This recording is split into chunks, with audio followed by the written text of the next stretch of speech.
First, Governor Greg Abbott has 4 days to decide whether he will approve banning THC in Texas. Thanks for joining us. I'm Daniel Mudding. And I'm Jennifer Sanders. THC is a compound in cannabis that gives someone a feeling of being high.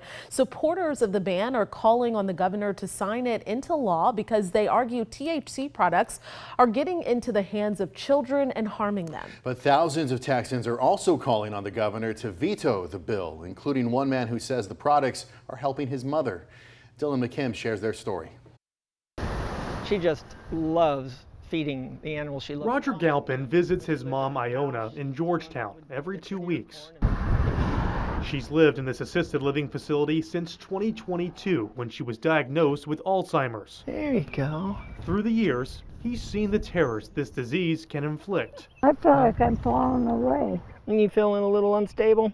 Constantly anxious, not happy with her surroundings, paranoid. Roger said his mom started having delusions, withdrawing, losing weight. Her doctors tried putting her on antipsychotics and antidepressants, but the side effects were not pleasant. Basically being like a zombie, sitting there and not really having any quality of life. He next turned to Delta-9 THC, going to local shops that sold the over-the-counter products. He settled on a chocolate bar that his mom eats twice a day. He calls the results life-changing. It's getting better? Why is it better? Because you're here. Oh, it's really made her a much more content, easygoing, happy person. A 2023 study published in the International Journal of Molecular Sciences found Delta-8 THC may mitigate the effects of Alzheimer's. For Roger, it's helping his mom have more good days than bad. His mom is eligible to take part in the state's medical marijuana program, but Rogers said it costs more and is more complex than what he does now. It is right down the street on my way in here to visit. But that choice could disappear because of Senate Bill 3. It bans all THC in the state, but the governor has not announced if he will sign it. I've got 1,000 of these on my desk that I have to get through, and I haven't gotten to SB 3 yet. Roger has shared his story with the governor's office and received a written response. Quote, Governor Abbott is closely reviewing all bills passed by the legislature. His deadline to veto the bill is Sunday. Let's not add complexities or barriers.